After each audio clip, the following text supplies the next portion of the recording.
If you have an established business that is thriving offline with referrals coming in, but online it's totally invisible. These are the three most common mistakes I see that most experts make online that is costing them leads. And number two is a juicy one. What if your content could work as hard as you do without you creating more? Welcome to Create Like a Human. I'm your host, Isabel Chen, content strategist and founder of Fairfox Digital. And this is the podcast for established, high-achieving founders who are ready for storytelling-centered marketing strategies that don't die within a week. And in today's episode, we're going to talk about the three most common mistakes I see tech experts make in the online space that's costing them leads.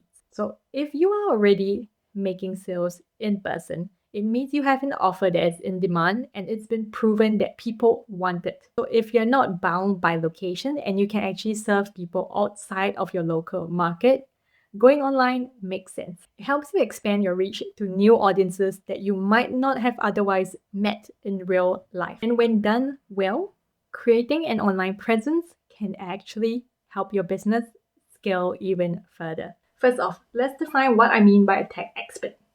This is basically any business where you're in the STEM space. So science, technical, engineering, medicine. Through my work with clients in the STEM spaces, I have noticed that they are usually killing it in person, but when it comes to the online space, they struggle to translate their expertise through their content. As a former scientist who's now changed careers into marketing, here's what I realized. When you've been working so long in a technical field, you sometimes don't realize that you're using jargon. One of my clients initially came to me to help her grow her online presence as well as lead people into her online membership. She is a mental health GP. And when I looked at her content, I instantly knew why she wasn't getting much engagement on her social media accounts. It was mainly because she was using medical terms like what is the ANS system, autonomic nervous system. And this meant that she was sort of putting a block between her and her target audience, which were mainly families, GPs, and individuals who might be struggling with mental health issues or who are on the verge of burnout, or even someone who wants to support their community in preventing mental health issues before they happen. As soon as I jumped on board, what we did instead was, with her help and my technical knowledge, we translated her content in simple, everyday layman terms. So instead of having graphics where they're talking about ANS, autonomic nervous system, we would say, this is why you are feeling tired even though you sleep 9 hours a day.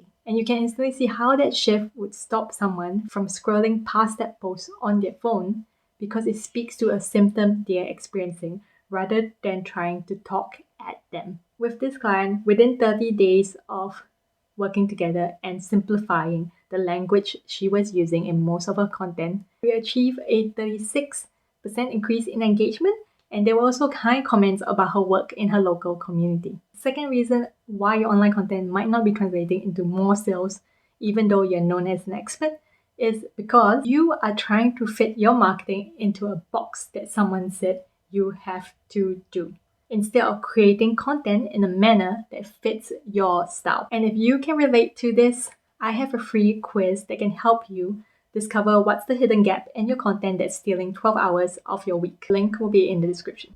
So let's talk about my client M for this struggle. My client M had a fairly established business locally. They had a big database of existing clients. The only issue was their clients were aging and new leads only came from referrals. Their work was highly seasonal and dependent on funding. The priority was to grow their existing client base, which was usually through referrals or word of mouth, and also establish themselves as experts in their industry because there were other labs that were offering similar services to them. They work with clients all over Australia, so it made sense to invest in their online presence, which they had tried before through Facebook. But unfortunately, that didn't work for them because they were attracting the wrong kind of clients, which was mostly home-based gardeners rather than farmers and agronomists. And clients would only really come to them when they had sufficient budget to invest in their services.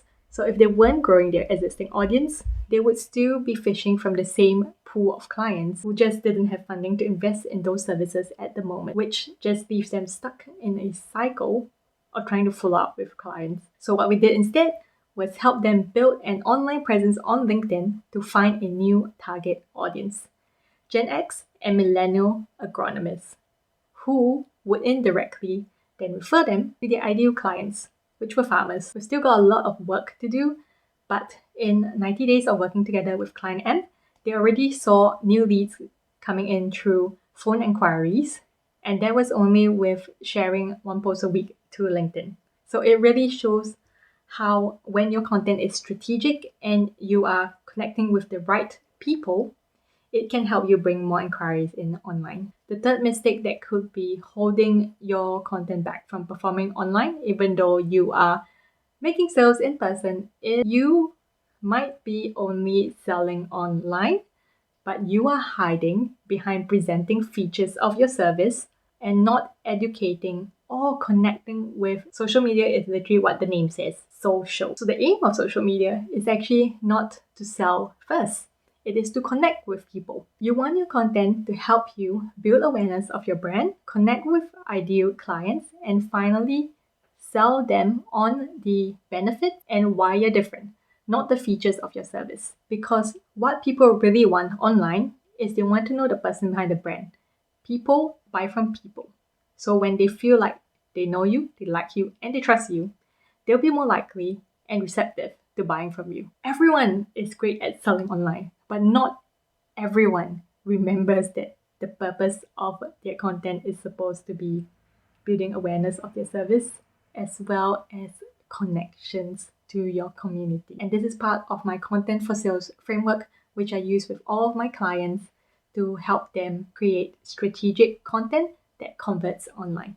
Now, a bonus reason why your content might be making you feel invisible online, even though you're killing it in person. This reason is because you might be standing in your own way without the right tools or support. I'll kick this off by saying you don't know what you don't know.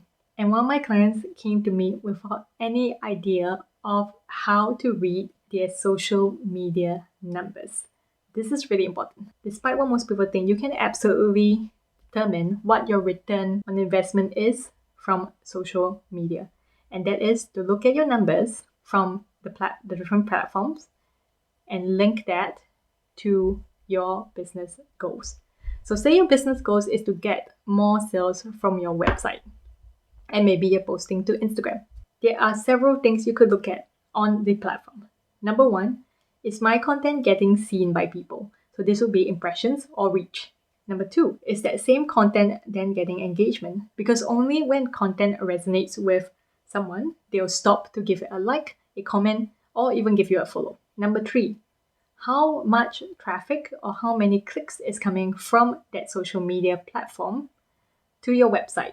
Because if they are actually clicking from social media to go to your website, you know they are really interested in finding out more about your business or maybe even getting ready to buy from you. The last thing that most social media managers forget about is to actually look at the website traffic on Google Analytics and see how much of their website traffic comes from social media and how much of that traffic is actually going on to then make a purchase on the website.